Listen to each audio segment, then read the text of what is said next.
Ce pêcheur ramassait des fruits de mer au bord de la mer quand, soudain, il remarqua quelque chose par terre. Intrigué, il se pencha pour regarder et découvrit un billet de banque caché parmi les fruits de mer. Pour lui, qui gagnait très peu chaque jour, c'était une excellente surprise. Alors qu'il se réjouissait et s'apprêtait à reprendre son travail, un autre tas attira son attention. En s'approchant, il trouva encore un billet. Sa joie initiale se transforma peu à peu en inquiétude. Le cœur battant, il écarta les fruits de mer et resta figé. Un sac entier rempli de billets était enterré dessous. Pris de panique, il tira rapidement le sac vers lui. Ayant grandi au bord de la mer, il n'avait jamais vu autant d'argent. Après avoir longuement réfléchi, il décida de le garder.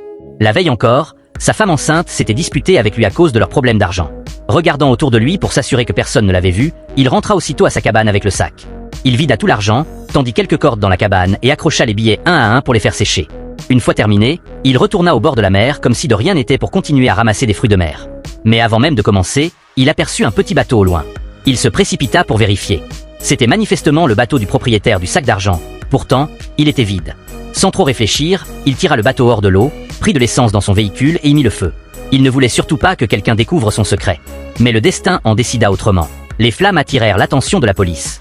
Comme il était connu pour venir souvent ramasser des fruits de mer, les policiers vinrent rapidement l'interroger. Quand ils lui posèrent des questions sur le bateau, il détourna le regard et secoua la tête, prétendant ne rien savoir.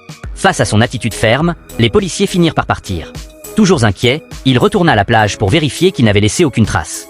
Et là, il fit une découverte terrifiante. Le corps du propriétaire du sac d'argent gisait sur le rivage. Au même moment, deux passants s'approchaient au loin. Pris de panique, il traîna le corps pour l'enterrer.